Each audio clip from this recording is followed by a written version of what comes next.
The footsteps that shouldn't have been there. Search and rescue found the tracks less than 30 yards from where they found me. The problem was that those tracks shouldn't have been there at all. I'm 46 years old. I've spent close to 30 years in the backcountry of western Montana, hunting, guiding, building trail crews in my 20s. The kind of career that teaches you to read terrain the way other people read a room. I'm telling you that not to impress you, but so you understand exactly what it means when I tell you that the location of those tracks broke something I thought I understood completely about the mountain I was found on. I want to be precise from the start, because precision is the only thing I can offer as evidence. This isn't a story about a creature. I never saw one, not clearly, not in a way I'd stake my name on. This is a story about a set of tracks that occupied a piece of ground that, by every rule of physics and terrain I understand, they should not have been able to reach. I've held on to this account for 3 years. I've told it twice. Once to the search and rescue coordinator who found me, in pieces, because even she didn't get the whole thing, and once to a friend who'd had something similar happen to him years before mine, and never told anyone either. I'm telling it now, in full, because 3 years feels like long enough to have decided that staying quiet about it has cost me more than telling it ever could. There's a detail near the end of this story that never made it into any official document. Something a search and rescue coordinator only told me almost 2 years after the fact, and only because she'd decided I deserved the full picture. I'm going to get to that. But you need everything that came before it first, because none of it makes sense out of order. Let me walk you through it in order, because the order is the only thing that makes the impossible part make sense. The trip. This happened in late September 3 years ago, on a solo trip into a remote drainage in the Bitterroot Range that I'd scouted twice before, but never hunted seriously. I want to establish that clearly, because it matters for everything that follows. I didn't know that terrain intimately. I knew it well enough to navigate it confidently, which is a different thing entirely from knowing every fold and drop in the land the way I know places I've hunted for decades. I left my truck before first light, filed my route with a ranger station the way I always do, and told my wife exactly when to expect me back. 5 days, alone, scouting ahead of an elk season I had real hopes for. I packed conservatively but completely. Full kit, more food than I'd need. The kind of preparation that comes from 30 years of watching other people's mistakes become lessons I never wanted to learn the hard way myself. An emergency beacon, the same model I'd carried on every solo trip for over a decade, sat clipped to the outside of my pack the way it always did, more out of habit by that point than any real expectation I'd ever need it. The hike in took most of a day, 8 miles over a maintained trail before I dropped off it entirely into a side drainage that didn't appear on any map I was carrying with real detail. I made camp that evening near a creek, in a spot that offered good water and decent cover, and settled on for what I expected to be an uneventful 5 days. It stayed uneventful for almost 3 of them. The fall. On the morning of the 3rd day, I left camp before light to glass a ridge I'd scouted the day before, working my way up a steep, loose slope that I'd climbed once already without much trouble. I want to be honest that I was moving faster than I should have been. eager to get into position before the light came up fully. The kind of small impatience that costs experienced people more than it costs anyone else, because we trust our own judgment right up until the moment it fails us. About 2/3 of the way up that slope, the ground gave out beneath me. Not dramatically. No cliff, no dramatic plunge, just a section of loose aggre that shifted under my boot at exactly the wrong angle, and I went down hard, sliding nearly 30 feet before I managed to arrest the fall against a stand of stunted timber. I remember the sequence of that fall with unusual clarity, even 3 years later.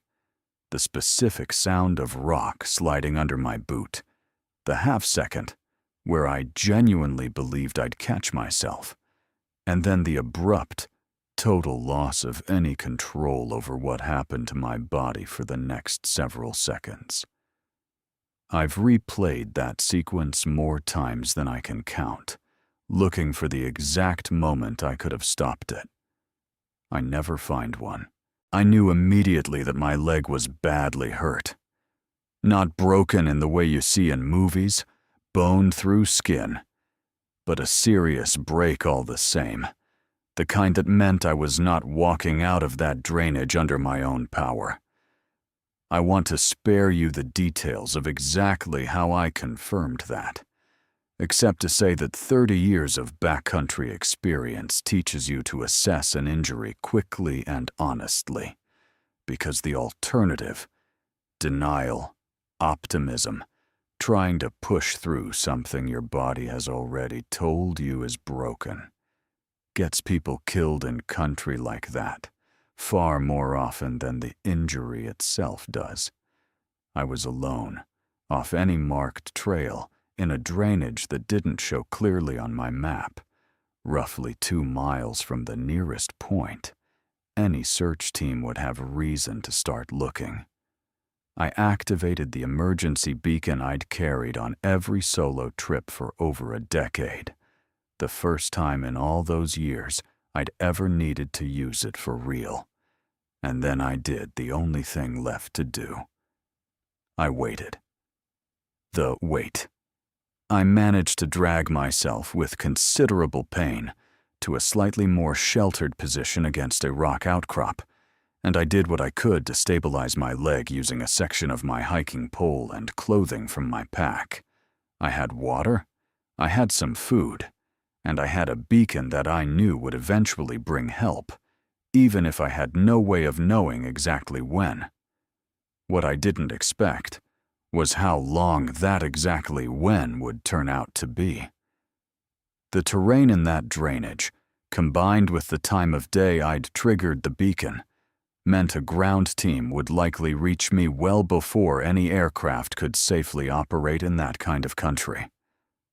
I was looking at the better part of a full day before anyone physically reached me. The first several hours were exactly what you'd expect. Pain, manageable with what I had, a growing awareness of how exposed I was, the particular, focused boredom of a man whose entire job, for the next stretch of unknown hours, is simply to stay alive and stay findable. It was sometime in the early afternoon, by my best estimate, that I first heard something that didn't belong to the ordinary sounds of that drainage. The first sound. I want to be precise about what I heard, because precision is the only thing standing between this account and the kind of story that gets dismissed before it's even finished being told. It was movement, somewhere in the timber below my position, heavy enough that I noticed it immediately over the ordinary backdrop of wind and the creek running somewhere out of sight. Slow, deliberate, the kind of pacing that, even through the haze of pain and shock I was dealing with, registered as different from anything I'd associate with deer or elk moving through that kind of cover. My first assumption, the only reasonable assumption for an experienced outdoorsman in genuine distress, was a bear. We have grizzlies in that range, and an injured man lying still for hours is exactly the kind of situation that occasionally draws unwanted attention from a curious or food-motivated animal. I had bear spray within reach, and I positioned myself as best my injury allowed to have it ready. The sound did not approach. It moved, paused for long stretches, moved again, always staying at a distance I couldn't precisely judge, but that never closed in any way I could clearly perceive. I tried, lying there, to estimate its position relative to landmarks I could see from my spot against the rock. A particular dead snag, a break in the timber, and I want to be honest, that doing this kind of triangulation while injured and in shock is an imperfect exercise at best. I did it anyway, because it gave me something to focus on besides the pain. I called out at one point, the way you do when you need information more than you need to follow good judgment. Nothing answered. The sound continued at its same unhurried pace for a while longer, then went quiet. I told myself it had moved on. I had no way of knowing, lying there, that it hadn't gone anywhere at all. The second sound. I want to tell you about the hours that followed, because they're the part of this story that I've turned over more than any other piece of it, trying to find the explanation that lets me set it down comfortably. The sound returned twice more over the following hours, each time from a slightly different direction, each time with that same unhurried, patient quality that didn't match the urgency I'd expect from an animal genuinely hunting or genuinely fleeing. It was simply there, intermittently, somewhere in my vicinity, for the better part of an afternoon. Each time it returned, I found myself doing the same instinctive triangulation, trying to map its position against my own, and each time the picture that emerged was the same. Close, but never closing. Present without ever fully committing to anything I'd recognize as an approach. I want to be honest about my mental state during those hours, because I think it matters for how much weight you give everything I'm about to tell you. I was in significant pain. I was dealing with the early stages of shock from the injury.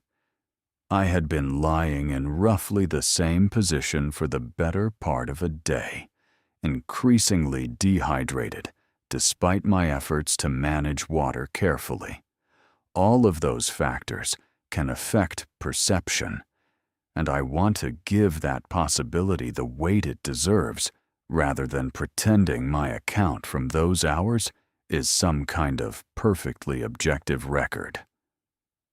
What I can tell you with confidence is that I did not hallucinate the beacon working, and I did not hallucinate what happened next, because what happened next involved people other than myself, and their accounts matched mine independently. I'm going to tell you exactly what they found, because it's the part of this story that actually matters. The rescue search and rescue reached me a little after dark, roughly 14 hours after I'd triggered that beacon. A ground team that had worked hard and fast through difficult terrain to get to my position as quickly as conditions allowed. I want to be clear that I have nothing but respect and gratitude for that team. They did everything right, under real-time pressure, in country that does not forgive carelessness. I was conscious, stable, in significant pain, but functional enough to answer their questions clearly.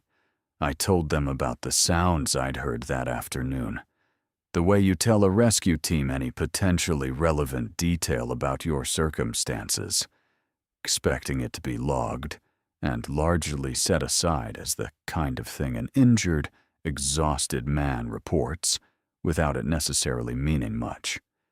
What I did not expect was for one of the team members, a younger guy who I'd later learn had grown up hunting that exact range, to ask me, with a kind of careful neutrality I noticed even through my own exhaustion, exactly where those sounds had seemed to be coming from.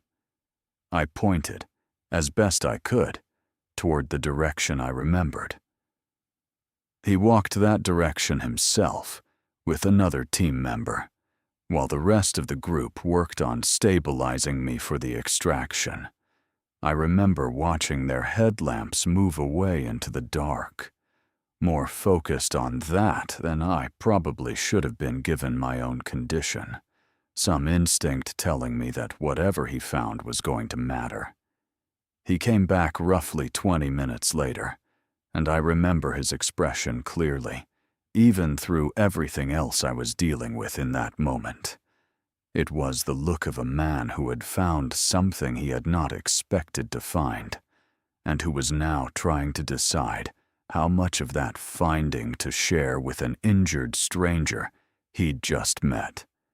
There was something else, too, something I didn't think much about that night because I had far bigger things occupying me.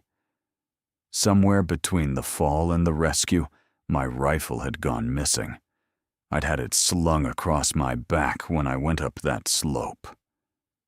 By the time the team found me, it wasn't anywhere on me, and it wasn't anywhere in the immediate area they searched that night either.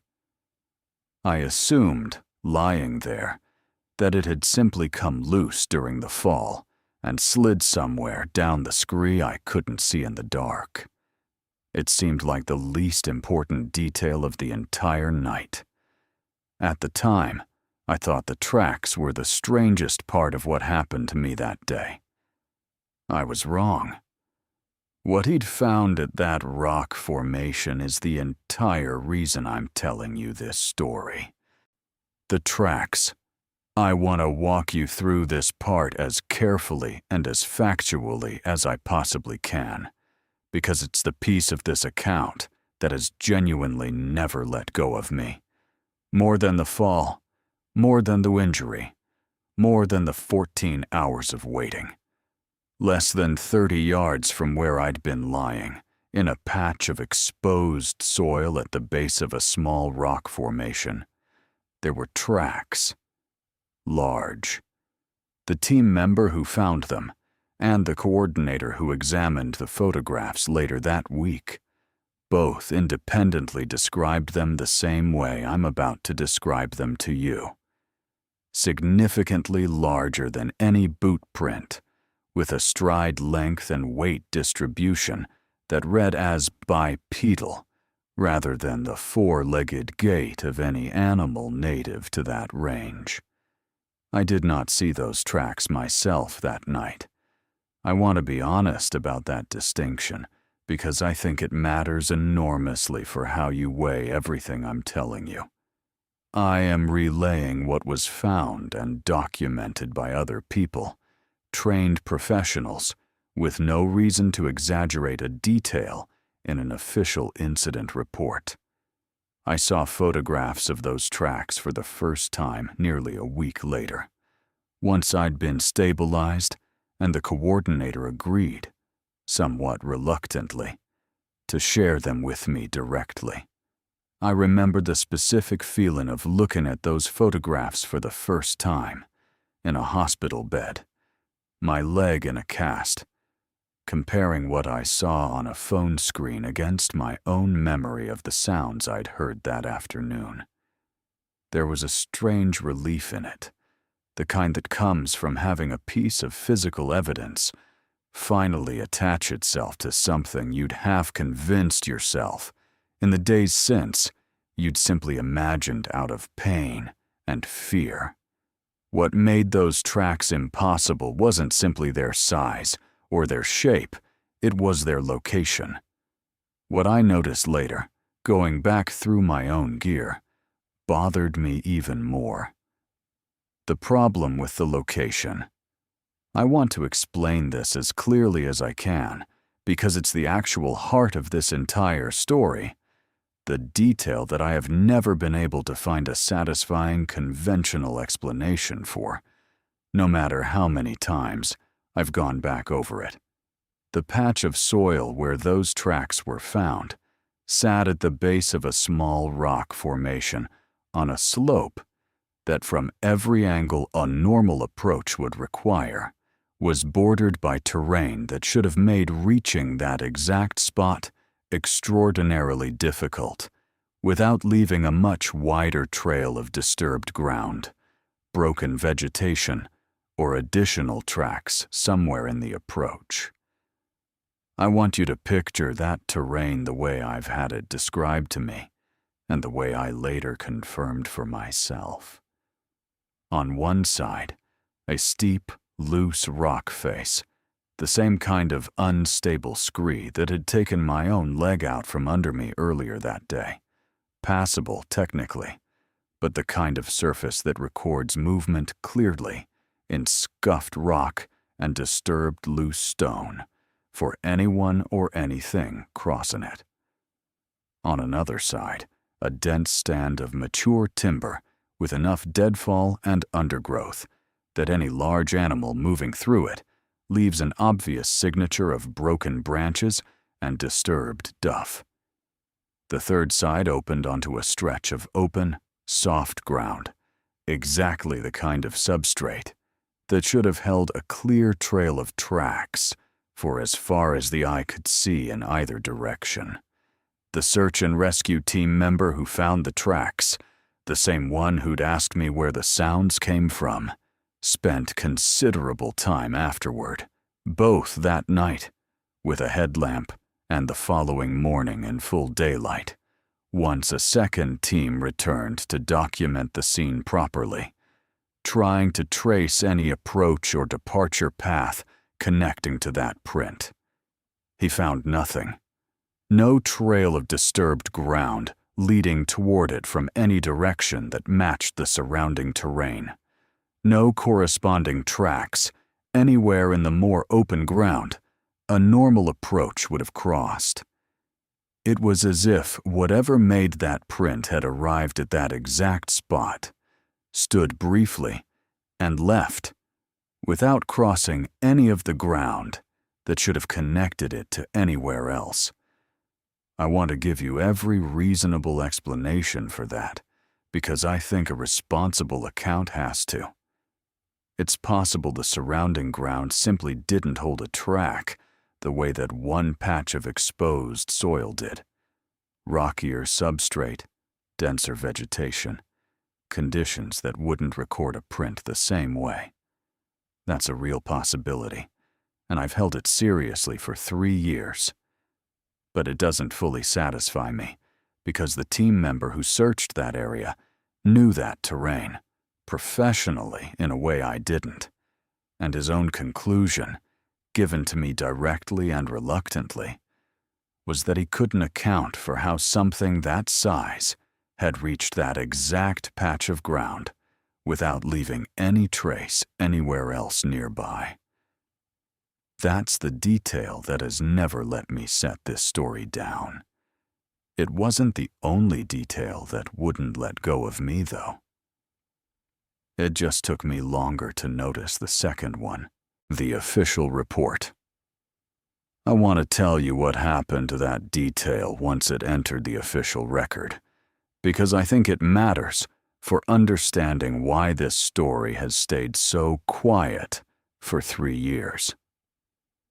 The incident report documenting my rescue is a matter of public record, the kind of straightforward administrative document generated for every search and rescue operation, regardless of how routine or unusual the underlying circumstances actually were.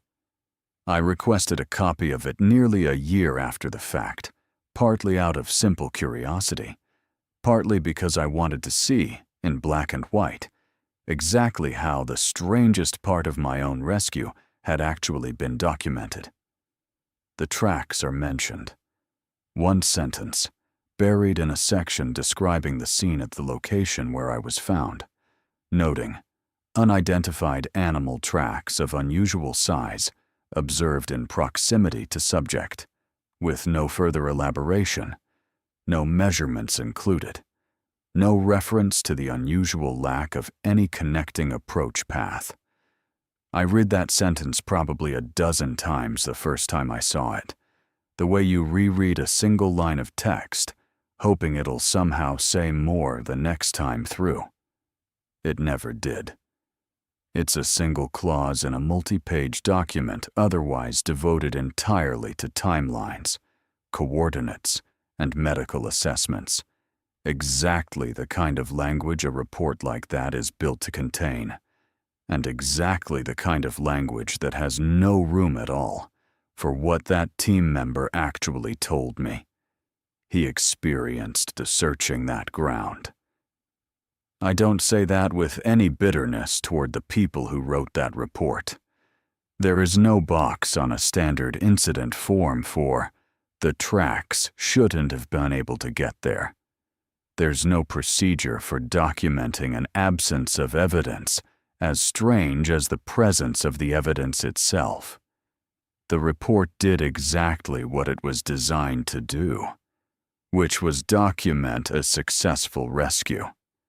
It was never designed to capture the one detail that has actually stayed with everyone who was there that night. The location wasn't the only thing that didn't make sense either. The report lists my rifle under equipment not recovered, the same flat, administrative phrasing you'd expect for a hiking pole left behind on a trail. Nobody ever went back to look for it specifically.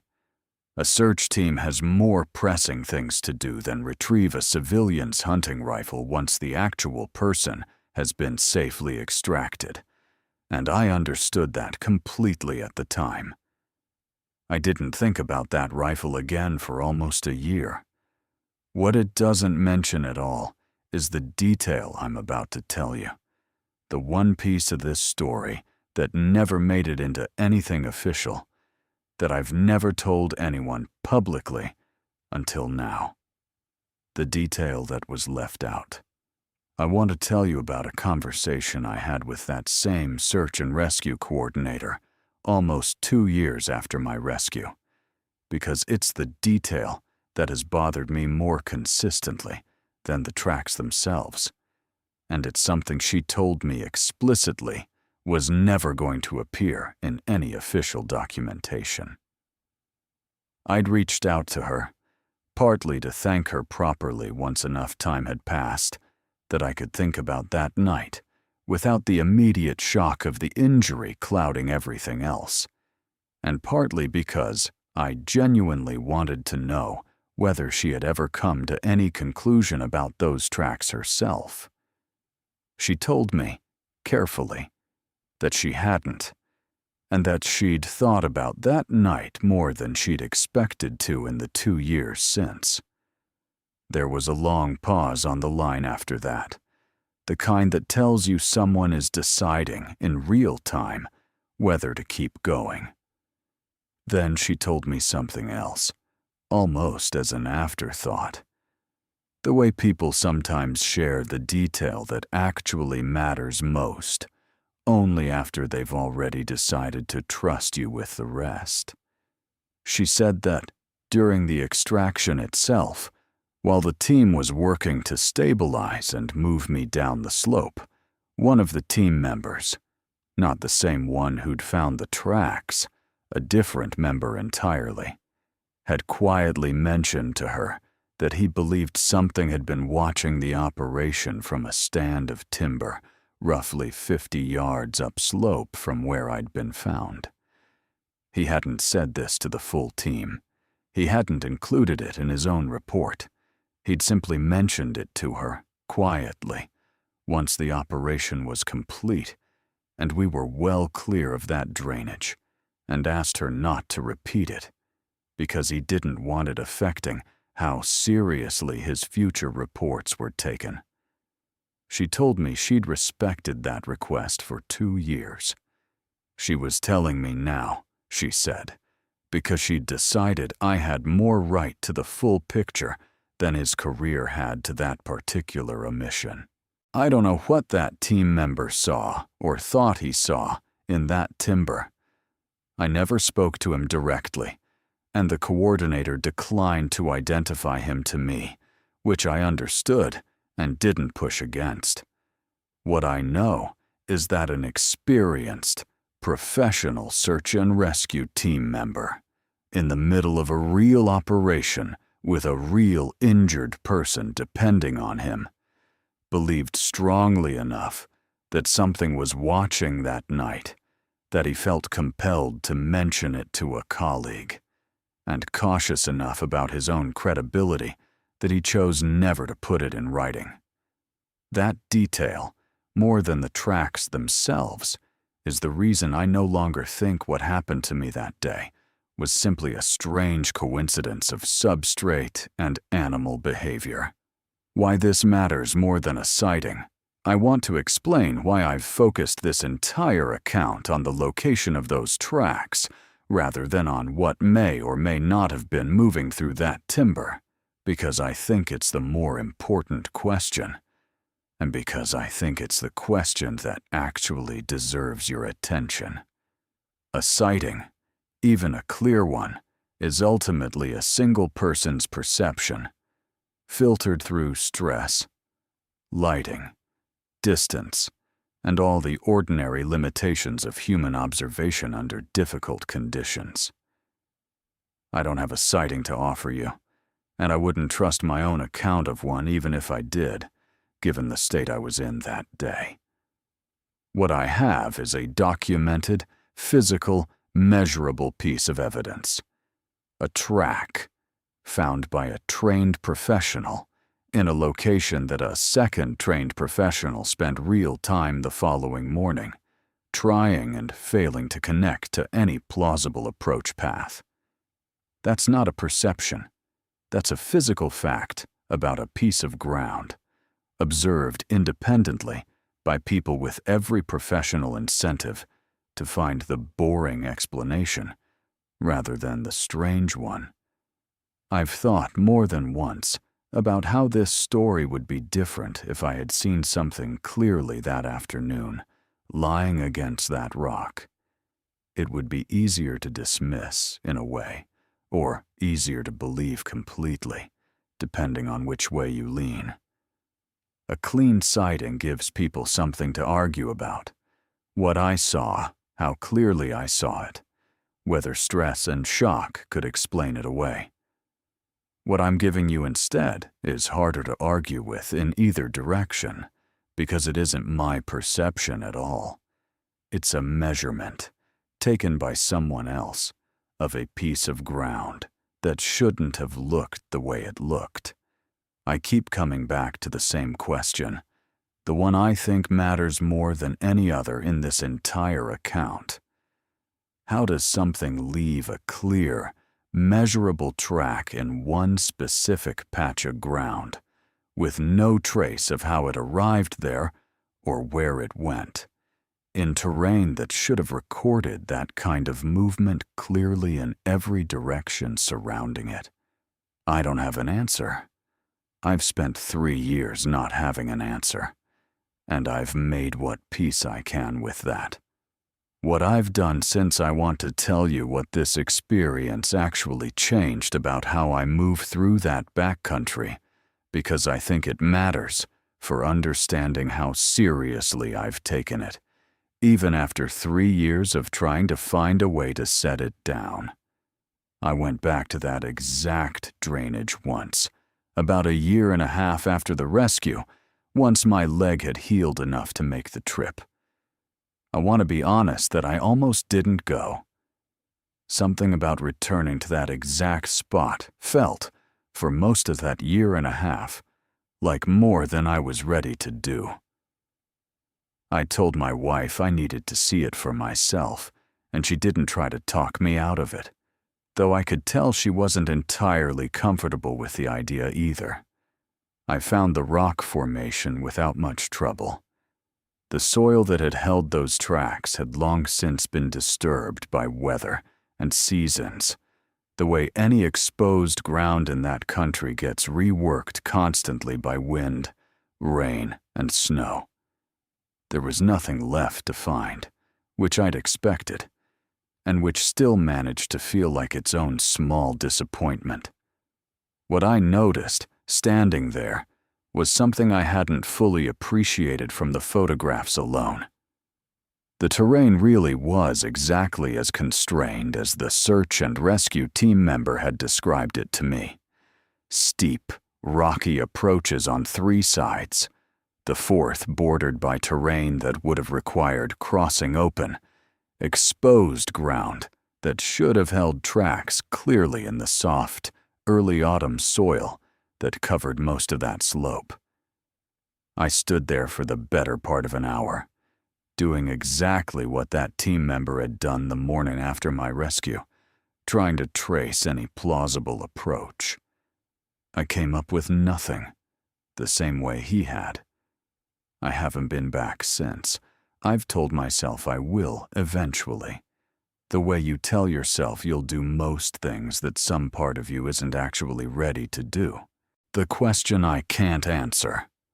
I want to address directly the question I know most people listening to this story eventually ask, because I think it deserves a real answer rather than a deflection. If something was watching that rescue, why didn't it approach? Why leave a track in one isolated spot, apparently from a brief, stationary presence, rather than approaching an injured, vulnerable man lying alone for the better part of a day, or interfering in any way with a rescue operation actively underway in what would have been, by any reasonable measure, its own territory? I don't have a satisfying answer. I can tell you what I don't believe, which is that this was a predator assessing an opportunity. Predators that assess injured prey generally act on that assessment, particularly across the kind of extended exposure I represented for the better part of 14 hours. Whatever left that track, if it's connected at all to the sounds I heard that afternoon, demonstrated a pattern of sustained proximity without a single moment of actual aggression or approach, across hours, during an active emergency that would have offered ample opportunity for either. I've wondered, more than once, whether the timing itself meant something. The track wasn't found during the hours I was alone and most vulnerable. It was found afterward, once help had already arrived, once the immediate danger to me had already passed. I don't know what to make of that detail, except to say that it doesn't fit the pattern I'd expect from anything genuinely interested in me as prey. I think about that restraint more than I think about almost any other detail in this story. Not what may have been there, what it apparently chose not to do, across an entire day in which it would have had every opportunity to do otherwise. What I've learned since. In the 3 years since, I've spent a fair amount of time looking into whether anyone else in that general range has reported something similar, not because I wanted to find company in this, but because I needed to know whether what happened to me fit into something larger or stood entirely on its own. I found more than I expected, though less than would make for a tidy conclusion. A handful of accounts, scattered across that range over a couple of decades, each one involving some version of the same basic pattern. Tracks or sign found in a location that the person reporting it considered implausible given the surrounding terrain, almost always discovered by a second party, rather than the person who experienced whatever prompted the search in the first place. Hunters finding strange sign near a client's stand after the fact. A trail crew foreman who told a colleague, off the record, about a set of tracks his crew found at the edge of a work site that nobody could explain how they'd gotten to without crossing ground, that should have shown a trail. I want to be careful with how much weight I give any of that, because second-hand accounts gathered after the fact are exactly the kind of evidence that's easiest to shape into a pattern that isn't really there. People remember things differently once they've heard a story like mine and gone looking for echoes of it in their own memory. I can't rule out that I've done some of that shaping myself without fully realizing it. What I can tell you is that the pattern, if it's real at all, isn't about sightings. It's about location.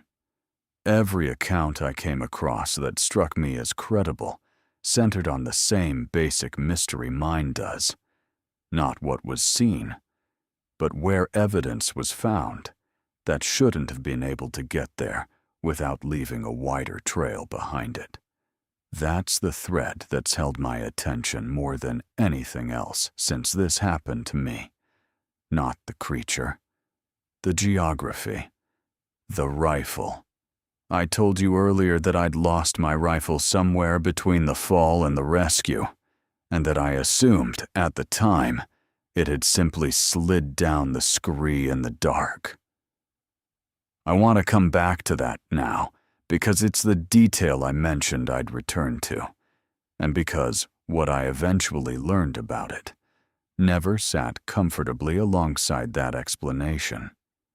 About 8 months after the rescue, once I was walking well enough to get back into that general country on easier terrain, a different hunter contacted the same ranger station I'd filed my route with, asking whether anyone had reported a lost rifle in that drainage.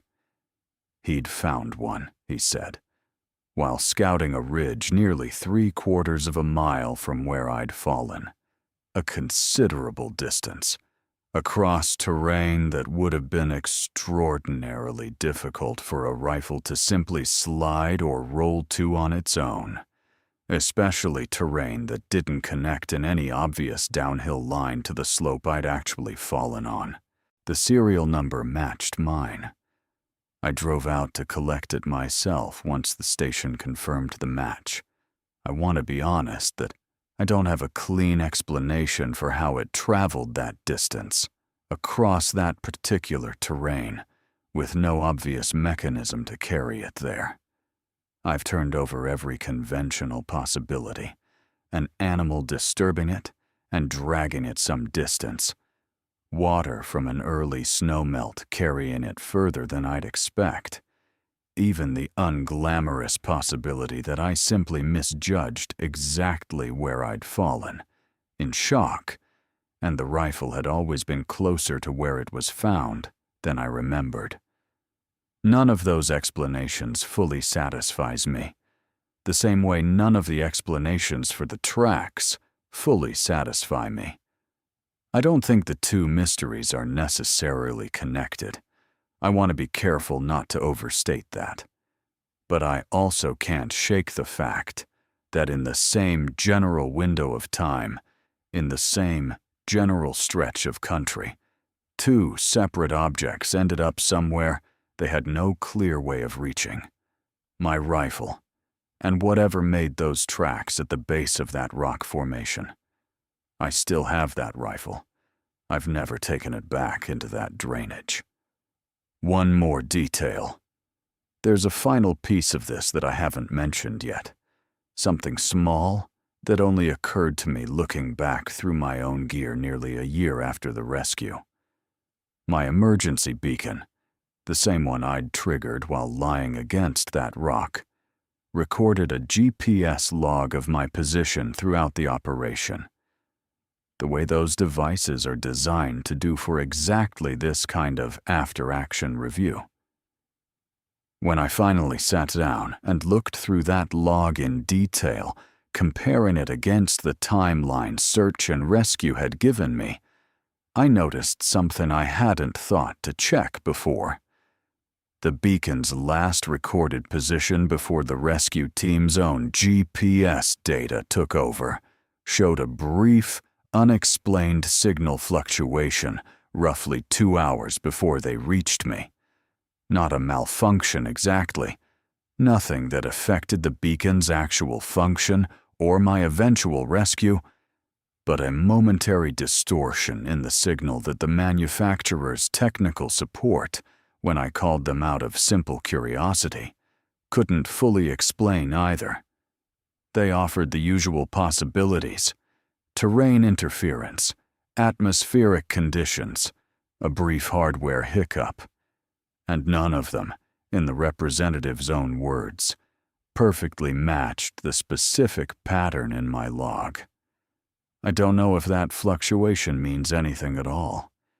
Beacon signals get interfered with by all sorts of mundane things in mountain terrain, and I want to be honest that this is the thinnest piece of evidence in this entire story, the one I'd understand most if you simply set aside as noise.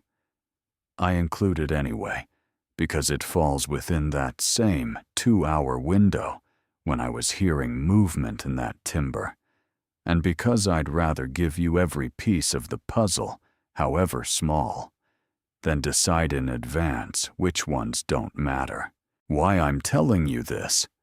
Now, I've held every conventional explanation up against my own memory of that day more times than I can count, and I think a responsible account of this story has to take those explanations seriously, rather than dismissing them for the sake of something more compelling. It's possible the tracks belong to an unusually large bear, in soil conditions that simply failed to record an approach path the way the surrounding ground would have under different circumstances. It's possible my own perception of the sounds that afternoon was affected by shock, pain, and dehydration in ways I can't fully account for. It's possible the team member who mentioned a watching presence to the coordinator was working through his own stress response to a difficult operation and attributed a feeling to something concrete that was never actually there. I take all of those possibilities seriously because I think this story loses something important the moment it sounds more certain than the people who actually lived through it. I'd rather leave you with an honest set of open questions than a confident answer I don't actually have. But I also know, with a confidence 3 years hasn't worn down, that a trained search and rescue professional spent real time on 2 separate occasions, trying and failing to find any approach path connecting those tracks to the surrounding terrain. I know a second professional believed strongly enough in a watching presence that he risked an awkward conversation with a colleague rather than simply staying silent, while remaining cautious enough about his own credibility to keep it out of any official record. And I know that the official documentation of my rescue captured almost none of this, not because anyone was hiding anything, but because there was simply no framework in that documentation for capturing it at all. I don't know what was in that drainage with me the day I broke my leg. I don't know how those tracks came to exist exactly where they did, without a single trace connecting them to anywhere else. There's one more thing I should mention, and I've genuinely never decided what to do with it. When the hunter who found my rifle described exactly where it had been resting, he mentioned, almost in passing, that it had been propped upright against a tree rather than lying flat on the ground, the way a dropped or carried object typically comes to rest. He hadn't thought much of the detail himself. He assumed I must have leaned it there at some point and forgotten. I have no memory of doing that, and given the location, 3/4 of a mile from where I fell, with a leg that wasn't carrying me anywhere on its own, I don't see how I could have. I only know that the people best positioned to explain it, the trained professionals who examined that ground directly, couldn't. And neither, after 3 years, can I.